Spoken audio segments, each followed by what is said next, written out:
What happened backstage on Raw last night wasn't just another wrestling angle, it wasn't just another segment designed to build heat between two competitors, and it definitely wasn't the kind of controlled, choreographed violence that we're used to seeing in WWE's carefully produced programming. Bronson Reed attacked Bron Breakker in what can only be described as one of the most brutal, most vicious, most genuinely disturbing backstage assaults in recent WWE history, and if you think I'm exaggerating or working myself into a shoot for views, you need to watch the footage and see for yourself how this 350-pound monster systematically destroyed one of WWE's most promising young stars in a hallway ambush that left Breakker unconscious, bleeding, and being stretchered out of the building while Bronson Reed stood over the wreckage with absolutely no remorse or concern for what he'd just done. And here's what's going to make your blood boil, here's what's going to have you absolutely raging in the comments section demanding answers. This attack wasn't motivated by a championship feud or a personal rivalry or any of the traditional storytelling reasons that justify this level of violence in wrestling. This was pure predatory aggression from Bronson Reed deciding that Bron Breakker represented a threat to his position as Raw's dominant monster and choosing to eliminate that threat through premeditated assault that crossed every line between competitive wrestling and criminal battery. WWE is trying to sell this as compelling television, as the kind of shocking moment that makes Raw must-watch programming, but what they are actually showing us is that in their universe, attempted murder is acceptable as long as it gets people talking on social media, and I'm going to spend the next however long breaking down exactly why this attack was so disturbing, what it reveals about WWE's creative priorities, and whether Bronson Reed just created the feud of the year or destroyed his own career by going way too far. Let me paint you the complete picture of how this nightmare unfolded because every detail matters and the setup makes the payoff even more horrific. Raw was about 2 hours into the broadcast when they cut to a backstage area showing Bron Breakker walking through a hallway after finishing an interview segment with Kathy Kelly. Breakker was in his ring gear, towel around his neck, looking relaxed and confident after cutting a promo about his plans to dominate Raw and eventually capture championship gold. He was alone, no security, no fellow wrestlers nearby, just walking back toward the locker room area like any normal night. The cameras were following him in that documentary style that WWE uses to create intimate backstage moments, and for about 15 seconds nothing seemed unusual or concerning. Breakker was checking his phone, maybe texting someone or reviewing social media, completely unaware that he was being hunted. And then the camera angle changed, pulled back to reveal that Bronson Reed had been waiting around the corner ahead of Breakker's path, pressed against the wall in the shadows, perfectly positioned for an ambush. The look on Bronson Reed's face was what made this immediately feel different from a standard wrestling angle. There was no smirk, no theatrical villain enjoying his evil plan, no indication that this was a performance for the cameras. Reed looked cold, focused, predatory, like an apex predator that had spotted prey and was calculating the perfect moment to strike. His body was coiled with tension, fists clenched at his sides, breathing controlled and measured. He wasn't cutting a promo or explaining his motivations or giving Breakker any warning of what was about to happen. He was just waiting, patient and terrifying, for his target to get close enough.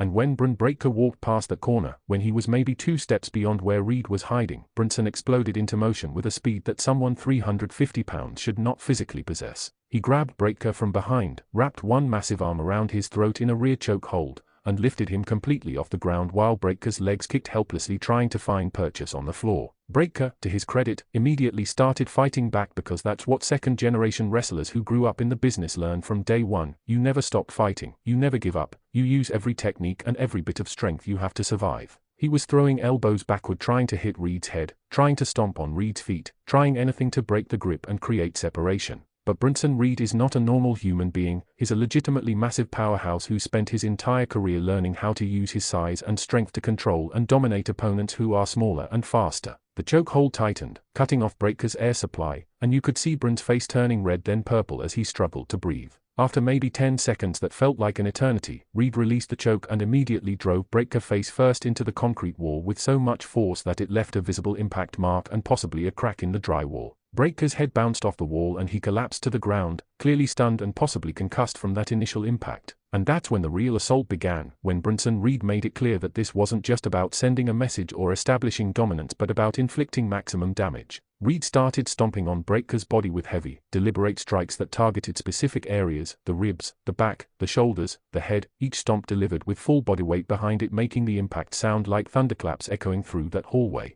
Breakker was trying to cover up, trying to roll away, trying desperately to create any distance or protection, but Reed just kept coming, kept stomping, kept inflicting punishment with mechanical precision. The camera work got shaky as the cameraman was clearly struggling to keep filming while also staying safe and possibly yelling for help, and you could hear voices in the background, producers or other wrestlers or staff members, shouting for security and medical personnel. But nobody was rushing in to physically stop Reed because when you're looking at 350 pounds of angry Bronson Reed in full assault mode, your survival instincts tell you to keep your distance unless you want to become the next victim. After what felt like 30 seconds but was probably closer to a minute of sustained stomping, Reed grabbed Breakker by the hair and dragged his limp body toward a stack of equipment crates that were sitting against the wall. Breakker was barely conscious at this point, clearly not able to defend himself anymore, arms hanging loose at his sides, legs not supporting his weight. And Reed, showing absolutely no mercy or hesitation, lifted Breakker up in a military press position, holding him overhead like he weighed nothing, and then launched him backward into those equipment crates with devastating force. The sound of Breakker's body crashing through metal and wood was sickening, creating this horrible symphony of breaking materials and human impact that made everyone watching wince.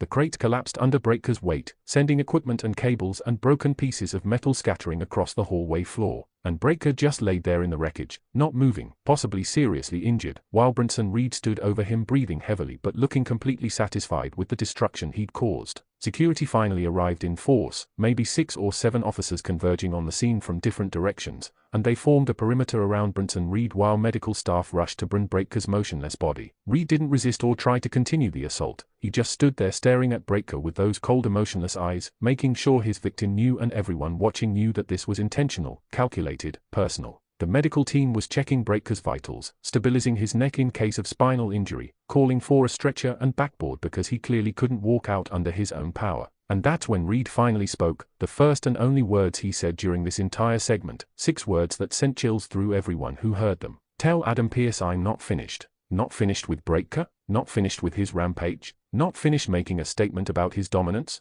The ambiguity of that threat made it even more disturbing because it suggested that what we'd just witnessed was just the beginning of something larger and more dangerous. The commentary team was struggling to process and explain what had happened, their voices shaken and uncertain because this had clearly gone beyond the normal parameters of wrestling violence. Michael Cole was talking about how he'd never seen Bronson Reed this aggressive, how this level of brutality was unprecedented even for someone known as a monster heel. Corey Graves was trying to provide context about potential motivations, suggesting that maybe Reed saw Breakker as competition for the monster role on Raw and decided to eliminate the threat proactively. But there was an underlying current of genuine concern in both their voices, a sense that they weren't sure if what they just witnessed was still within the bounds of acceptable wrestling content or if it had crossed into something more disturbing and problematic. They kept emphasizing that Breakker was receiving medical attention, that he was being taken to a local medical facility for evaluation, trying to reassure viewers that despite how brutal this looked, Bron would be okay and this was still entertainment rather than actual attempted murder. The immediate aftermath showed the Raw locker room reacting to what had happened, with wrestlers coming out into the hallway to see the destruction, looking shocked and concerned as the stretcher carrying Breakker was wheeled past them toward the ambulance bay. Some of the younger wrestlers looked scared, clearly understanding that if Bronson Reed could do this to someone as physically impressive as Breakker, then nobody on the roster was safe from similar attacks. The veterans had more measured reactions, faces showing disapproval and anger but also a kind of grim understanding that this is what happens when you have 2 alpha monsters on the same show competing for the same position at the top of the hierarchy. Adam Pearce appeared briefly, Raw's general manager looking absolutely furious and overwhelmed, shouting instructions to security about finding Bronson Reed and making sure he didn't leave the building, promising that there would be consequences and accountability for this attack. But even Pearce's authority felt hollow in that moment because what consequences can you actually impose on someone like Bronson Reed who's just proven he's willing to cross every line and destroy anyone who stands in his way? Let's talk about the psychology and motivation behind this attack because understanding why Bronson Reed did this is crucial to appreciating whether this is brilliant character work or senseless violence. Reed has been positioned as Raw's dominant monster heel for months now, destroying opponents in matches, winning convincingly, establishing himself as someone to be feared. But Breakker's arrival on Raw and his immediate push as a young athletic powerhouse created a problem for Reed's narrative. Breakker represents everything Reed isn't, his second-generation royalty with a famous family name, is younger and more marketable to casual audiences, he has the look and charisma that WWE traditionally builds franchises around. In wrestling terms, Breakker is the chosen one while Reed is the guy who has to fight for every opportunity and prove himself repeatedly. So from Reed's perspective, Breakker isn't just competition, he's an existential threat to Reed's position and future in the company. By attacking Breakker in this brutal premeditated fashion, Reed is sending multiple messages simultaneously to Breakker himself that he's not welcome on Raw and should stay out of Reed's way, to WWE management that Reed won't be replaced or overshadowed without a fight, and to the entire roster that challenging Bronson Reed's dominance comes with severe physical consequences.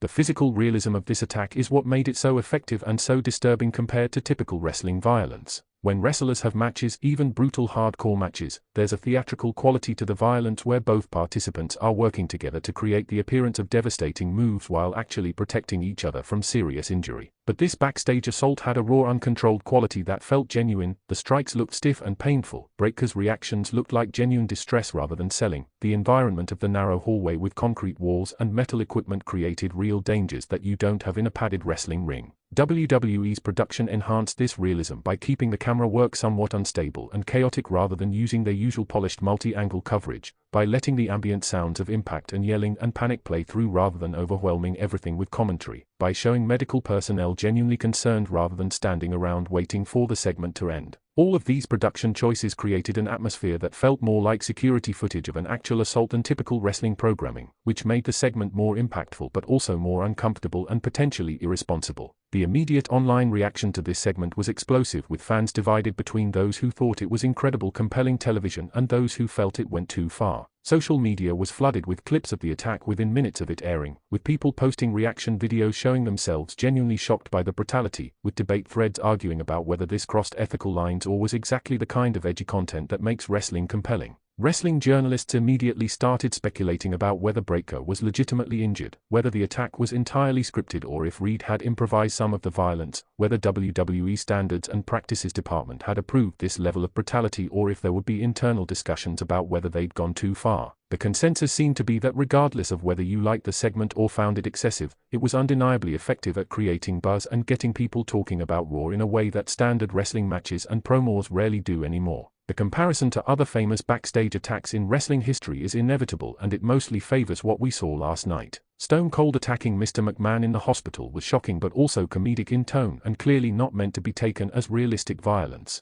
The Undertaker's various supernatural attacks throughout his career were theatrical and obviously fake. Even more recent examples like Roman Reigns and Brock Lesnar's backstage brawls, while intense, still had that quality of being controlled chaos where you knew nobody was actually in danger. But Bronson Reed attacking Bron Breakker felt genuinely dangerous in a way that few wrestling segments ever achieve, where you could believe that real injury was possible and that the attacker wasn't concerned about the victim's safety. That realism is what makes this either a masterpiece of violent storytelling or a concerning example of WWE prioritizing shock value over responsible content depending on your perspective and tolerance for this type of material. Bron Breakker's career trajectory is now completely dependent on how WWE follows up this attack and how quickly they can get him back on television looking strong. If Breakker is written off 4 weeks or months selling the injuries, that momentum he'd been building gets completely destroyed and he comes back having to start over from scratch. If he returns too quickly without properly selling the severity of what happened, it makes the attack look fake and undermines the entire purpose of making it look so realistic and brutal. The perfect balance would be having Breakker off television for maybe 2 or 3 weeks, long enough that audiences believe he was genuinely hurt but not so long that they forget about him, and then having him return with a vengeance seeking revenge against Reed in a way that feels motivated and personal. That revenge needs to be equally brutal and satisfying, with Breakker proving that he's not intimidated and can match Reed's intensity and violence, establishing that both of these monsters are legitimate threats who belong at the top of Raw's card. Bronson Reed's character now has to walk a careful line between being a credible dangerous heel who audiences want to see get beaten, and being so evil and violent that people don't want to watch him at all. The attack last night definitely got him heat, definitely made people hate him and want to see Bron Breakker get revenge, but if Reed continues attacking people in this fashion every week it becomes repetitive and loses impact.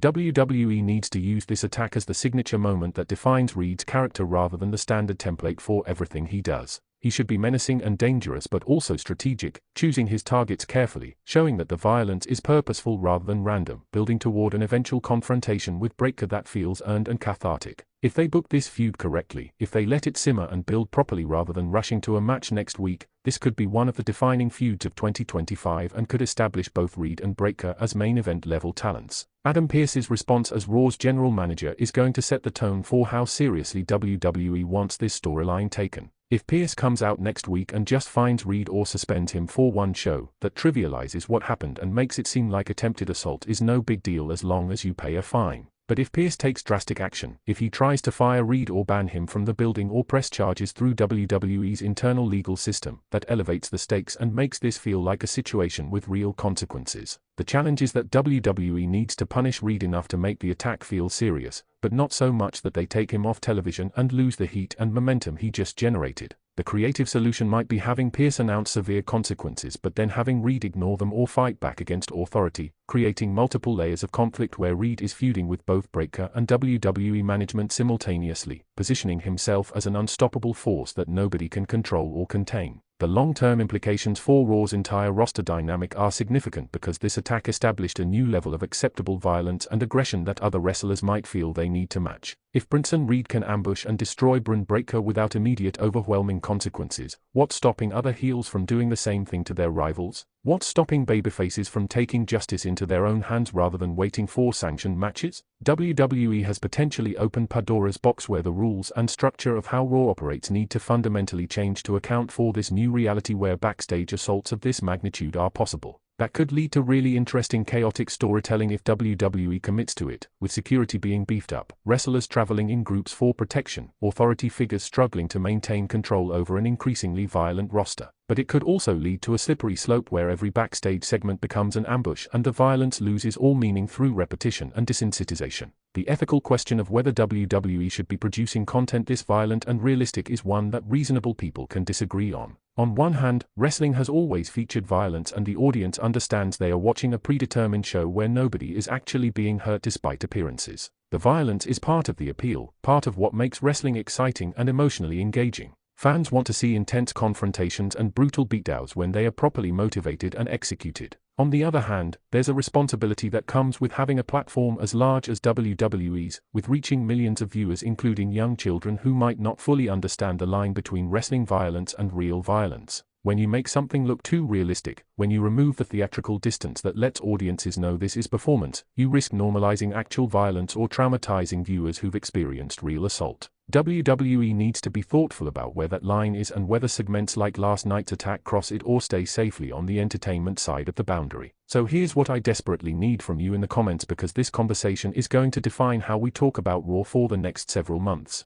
Do you think Bronson Reed's attack on Breakker was incredible television that makes you more interested in both characters, or do you think it was excessive violence that went too far? How should WWE follow up this attack? What consequences should Reed face and how quickly should Breakker return for revenge? Does this make you more or less likely to watch Raw next week? And what would you want to see happen in the next chapter of this story? Who do you think comes out of this feud looking stronger? Will Breakker's eventual revenge elevate him to main event status or will Reed's dominance continue establishing him as Raw's top monster? And fundamentally, where's the line between compelling violent storytelling and irresponsible content that glorifies assault? And did WWE stay on the right side of that line last night? These aren't easy questions and there are valid arguments on all sides, but the discussion matters because the content we support and demand as fans shapes what WWE produces. Bronson Reed attacked Breakker backstage on Raw in one of the most brutal segments in recent memory, and whether you loved it or hated it, you cannot stop thinking about it, which means WWE accomplished exactly what they set out to do even if the cost and the consequences remain to be seen.